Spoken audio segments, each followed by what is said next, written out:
Assalamualaikum warahmatullahi wabarakatuh. Bismillahirrahmanirrahim. Tabarakalladzi nazzala al-furqana ala 'abdihi liyakuna lil 'alamina nazira.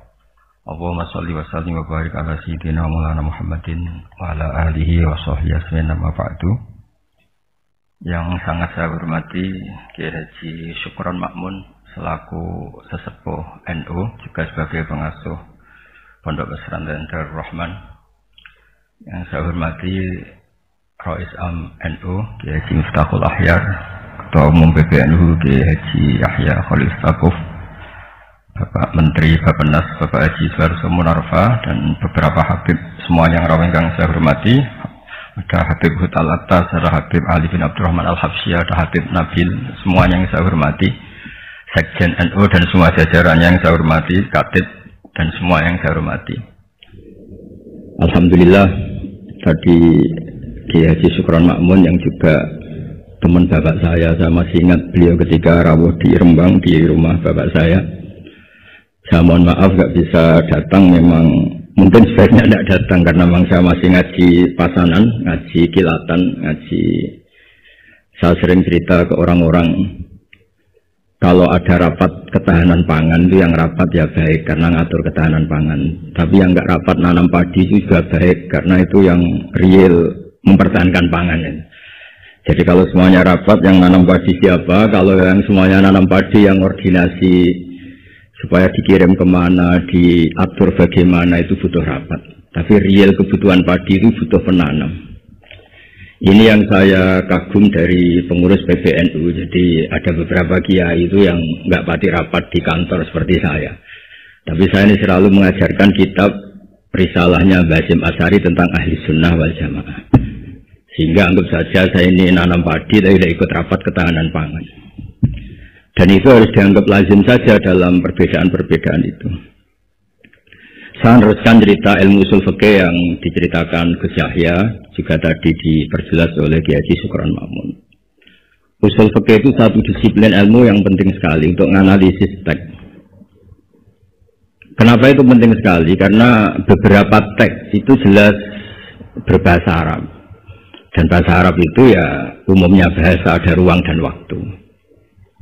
Sehingga ada beberapa cerita termasuk yang disebut terkenal sekali oleh Sayyid Muhammad Abu Yasin Muhammad bin Alawi Al-Maliki.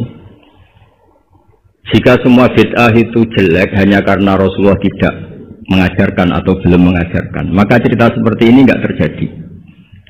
Suatu saat itu ada sahabat, entah saking kangennya Allah entah gimana, ketika iktidal itu baca Rabbana lakal hamdu hamdan katsiran thayyiban mubarakan fi.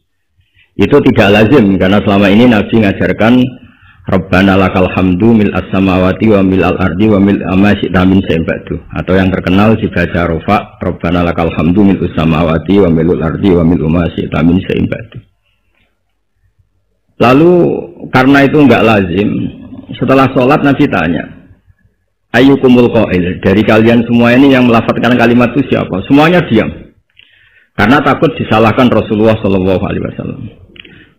Semuanya diam, tapi setelah akhirnya Nabi ngendikan, fa inni ra'aitu isnatai asyara malakan yabtadirunaha ayyuhum yaktubu awwal. Saat tadi melihat 12 malaikat, mereka berebut sekali untuk mencatat kalimat itu. Kalimat itu begitu indah sehingga 12 malaikat tadi berebut ingin mencatat. Terus pemuda tadi atau orang tadi bilang, ha anada ya Rasulullah, tadi yang lafadzkan itu saya. Itu tidak ada sabkut ta'lim, tidak ada pengajaran dahulu dari Rasulullah SAW, tapi itu direspon oleh malaikat dan tentu disetujui oleh Rasulullah SAW. Maka ini satu kepastian bahwa tidak semua bid'ah, tidak semua hal yang baru itu dolalah atau sayyi'ah. Begitu juga ada sahabat, dan ini yang ditiru NU seluruh Indonesia.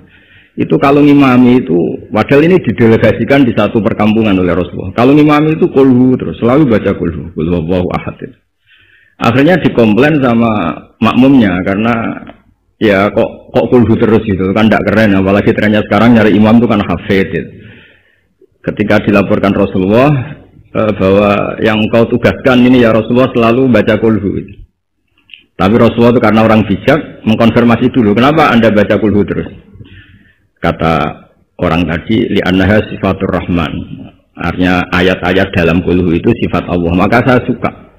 Di situ tidak ada hadzun nafsi, tidak ada ayat yang menguntungkan kita. Semuanya tentang Allah. Biasanya kita sebagai Muslim kebanyakan kan selalu memanfaatkan sifat Allah. Jadi enggak rela lah kalau Allah nganggur itu. Misalnya kita bilang innallaha ala kulli syai'in qadir ya.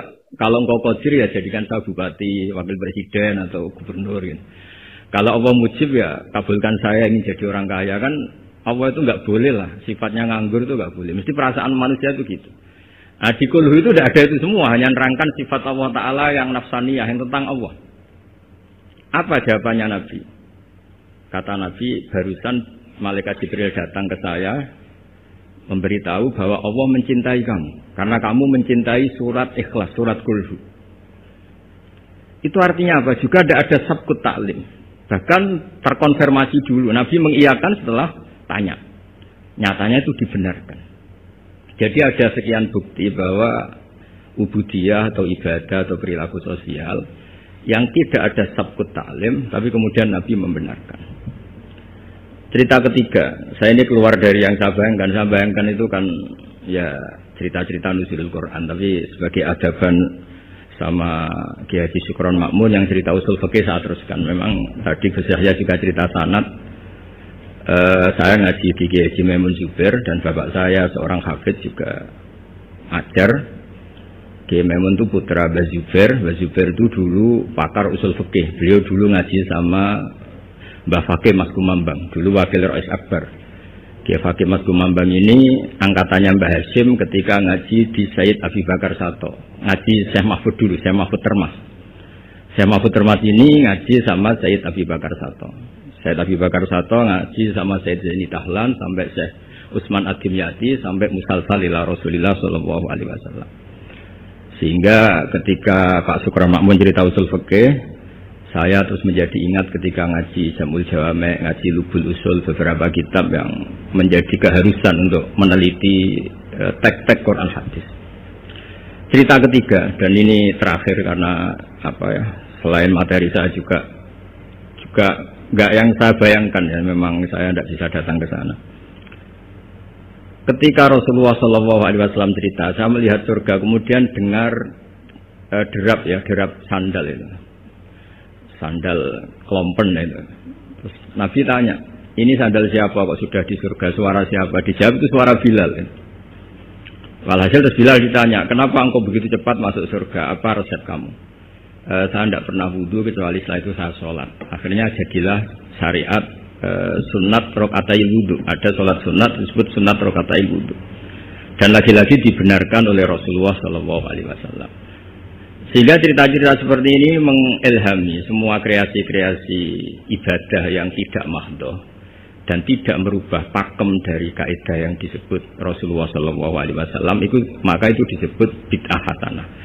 Dari segi baru bisa disebut baru, tapi dari segi sesuai al-qawaid al-muqarrarah tetap disebut itu hasanah. Sehingga Islam ini ittasa'afaku, Islam ini cakrawalanya luas sekali. Sebab itu ketika Rasulullah SAW intaqala ila rafiqil a'la, ya, bahasa halusnya wafat itu intaqala ila rafiqil a'la. Ada khilafah yang dipilih konsensus, yaitu Abu Bakar As-Siddiq. Ada khilafah yang ditunjuk, yaitu Umar bin Khattab. Ada khilafah yang ditentukan ahli syura, yaitu Utsman bin Affan. Ada khilafah yang dipilih lagi oleh syura, yaitu Sayyidina Ali karramallahu wajhah. Dan semuanya itu juga akhirnya ijtihad. Dan ijtihad itu sangat luas di ranah usul fikih. Saya beri contoh misalnya dulu sahabat begitu mencintai Madinah. Karena itu Madinah itu Rasulullah SAW. Muhajiru Rasulullah, tempat hijrahnya Rasulullah. Tapi Sayyidina Ali itu akhirnya pindah di Irak, di Kufah. Karena beliau ingin nasrul ilm. Jadilah Kufah melahirkan Baghdad yang menjadi kubbatul Islam. Di situ lahir ulama-ulama top termasuk Sultanul Ulama Syekh Abdul Qadir Jilani. Imam Syafi'i pernah hidup di Baghdad. Semua ulama besar pernah hidup di Kufah, di Basra, di Baghdad. Sehingga di Kufah zaman itu jadi markazul ilm. Di Basra juga sama jadi markazul ilm. Lahirlah Hasan Basri, lahirlah ulama-ulama top. Karena barokahnya nasrul ilmi yang digerakkan Sayyidina Ali karramallahu wajhah. Tapi banyak juga orang yang nggak ingin Madinah itu kosong. Lahirlah Imam Malik yang nggak pernah meninggalkan Madinah. Nah, sisi pandang yang berbeda ini ya karena barokahnya usul fikih, ada illatul hukmi, ada alasan kenapa hukum ini terbentuk. Sehingga barokahnya pemikiran-pemikiran itu kita tidak pernah kering, nggak pernah punya pakar-pakar usul fikih yang saya tahu, misalnya Mbak Zubair punya murid Kiai Haji Sal Mahfud yang ngarang kitab Thariqatul Fusul. Itu juga berkat beliau ngaji sama Mbak Zubair, zaman itu ngaji Jamul Jame, ngaji Lubul Usul. Akhirnya setelah Mbak Zubair mewakili Mbak Fakih Mas Kumambang, mewakili Mbak Mahfud Termas, kemudian mewakili Sayyid Abi Bakar Sato, juga mewakili dari abahnya namanya Mahfud bin Abdullah bin Abdul Manan. Ki Abdul Manan ini yang orang pertama Indonesia yang di Al-Azhar di Mesir, sehingga di kedutaan Mesir orang Jawa pertama alim alama yang di sana namanya Syekh Abdul Manan. Itu ngaji sama Sohibul Ithaf yang punya Syarah Ihya, namanya Ithafus Sadatil Muttaqin, Ithafus Sadat Al-Muttaqin. Itu kitab yang luar biasa karena Ihya dikarang 600 tahun yang lalu itu tidak ada yang berani mensarai. Dikarang oleh Hujjatul Islam, kitab legenda. Itu yang menyarai pertama adalah Said Murtado Az-Zabidi, gurunya Kiai Abdul Manan. Kiai Abdul Manan itu mbahnya Syekh Mahfud. Jadi Kiai Abdul Manan punya putra Kiai Abdullah, punya putra Kiai Mahfud. Kiai Mahfud ini punya putra namanya Muhammad. Gus Muhammad ini yang mulai hidup lagi di Indonesia, di Betengan Demak. Lalu Syekh Ithaf ini, Sayyid Zabidi ini menganalisis ilmu itu luar biasa. Ini yang al-ilmu bidiroyah. Di luar riwayat ada al-ilmu bidiroyah. Kita tahu tadi dawuh Pak Sukron, kita madaih, kita maulid. Dan maulid itu luar biasa. Di situ ada sejarah Rasulullah, ada sholawatan, ada semuanya.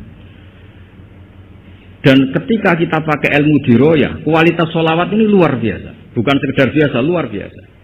Hadhihi kalimatul mahabbah, ini kalimat mahabbah yang menjadikan kita tidak akan kecelakaan kayak yang dialami umat Isa alaihissalam. Yaitu Rasulullah SAW ini jadi nabi setelah Nabi Isa alaihissalam. Di mana orang yang senang sekali sampai memposisikan di atas kapasitas sebenarnya, sampai menuhankan. Yang benci juga benci sekali sampai menuduh yang macam-macam. Akhirnya apa? Umatnya Nabi ini dikelola oleh kalimat sholawat. Yaitu umatnya Nabi itu begitu mencintai Nabinya, sangat-sangat mencintai, tapi tidak pernah sampai menuhankan. Itu apa? Yaitu kalimat sholawat, kata Sayyid Zabidi. Allahumma sholli ala habibika, abdika, rasulika Muhammad. Kita minta Allah sebagai pemberi. Rasulullah apapun hebatnya, beliau adalah seorang hamba kekasihnya sebagai penerima. Maka kata Sayyid Zabidi, wa Muhammadun Rasulullah wa injalla qadru muhtajun ila rahmatihi subhanahu wa ta'ala.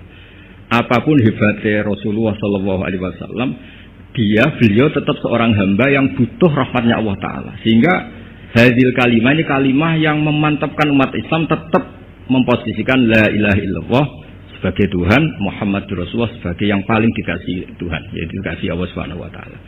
Sehingga kalimat sholawat ini berkat analisis diroyahnya Sayyid Zabidi menjadi kalimat yang luar biasa. Bukan sekedar kalimat mahabbah, bukan sekedar kalimat yang menjadikan kita berhak dapat syafaatnya, juga kalimat yang memantapkan tauhidnya umat Islam, yaitu la ilaha illallah Muhammadur Rasulullah, yaitu Allah sebagai al-mu'ti, sebagai pemberi, Nabi sebagai penerima. Jadi Allah tetap sebagai Tuhan yang memberi rahmat, memberi sholawat, memberi askat tahiyat, memberikan anmal barokat, semuanya semua yang terbaik diberikan sama kekasihnya terbaik, yaitu Rasulullah Sallallahu Alaihi Wasallam. Disebut hadis sholawat itu syihatul mahabbah, juga syihatul tauhid, juga syihat yang menjadikan kita tidak akan mengalami kayak yang dialami oleh umatnya Nabi Isa alaihissalam. Jadi sanad-sanad ini penting. Ya seperti Gus Yahya ini saya tahu beliau putra Kiai Khalil, juga teman bapak saya, cucu dari Kiai Bisri. Kiai Bisri itu menantu Kiai Khalil Harun yang dulu gurunya Kiai Makhrus Lirboyo. Mbak Khalil Harun ini dulu ngaji sama kakaknya namanya Mbak Umar Harun. Sama-sama di Mekah menangi namanya Sayyid Umar Sato, kakaknya Sayyid Abi Bakar Sato Sohibul I'anah. Ya kemudian sanad berlanjut ke Sayyid Zaini Dahlan sampai ila Rasulullah Sallallahu Alaihi Wasallam. Jadi saya senang sekali tadi ketua PBNU kok ngaji lagi, senang saya dalil-dalil inna hadal ilma dinun fangduru aman takhuduna dinakum. Senang sekali. Ya saya hafal lah wong ya saya ini kan kata orang banyak pantas-pantas saya hafal karena saya ini kiai tukang ngaji gitu. Jadi ya pantasnya hafal. Yang jarang ngaji aja hafal, masa yang sering ngaji tidak hafal. Jadi pantas-pantasnya itu hafal. Tapi memang harus hafal ya, semua tokoh-tokoh itu harus hafal bahwa inna hadzal ilma dinun fangduru amman ta'khuduna dinakum. Ilmu itu agama. Kamu lihat kamu ngambil dari mana? Dulu Imam Bukhari itu kalau mau ngajar, mau ngaji atau mau ngambil ilmu atau mau apa saja. Karena ngajar juga harus memberikan pada yang kompeten, mengambil ilmu juga harus ngambil dari yang kompeten. Itu dulu cerita semestinya itu khimar, tapi di Jawa diganti ayam, tidak tahu saya. Pergantian itu karena orang Jawa lebih gampang. Diganti ayam cerita di Jawa, sebenarnya itu khimar. Khimar dipanggil sama Syekh. Ya entah pakai rumput apa, terus datang khimar itu. Setelah datang dipegang, terus kata Imam Bukhari, ini bohong pada khimar, ini enggak berhak jadi guru saya, ini bohong sama hewan. Berarti enggak sikoh. Terus orang Jawa mencontohkan ayam. Ayam dikurkuri, dirayu pakai jagung, terus datang dipegang. Itu sudah menggugurkan kredibilitas seorang rawi karena bohong sama hewan. Apalagi bohong sama manusia, apalagi bohong sama seluruh rakyat Indonesia, itu nggak akan jadi gurunya Imam Bukhari. Ya tapi alhamdulillah kita akan tidak ingin jadi gurunya Imam Bukhari. Jadi ya sudah tidak perlu sikoh yang dengan standar seperti itu. Tapi apapun itu saya terima kasih terutama pada guru kita bersama Kiai Syukron Makmun yang cerita panjang lebar NU mulai lahirnya dan seterusnya, sama Gus Yahya semuanya lah, sama beberapa menteri semuanya. Terima kasih. Mohon maaf. Assalamualaikum warahmatullahi wabarakatuh.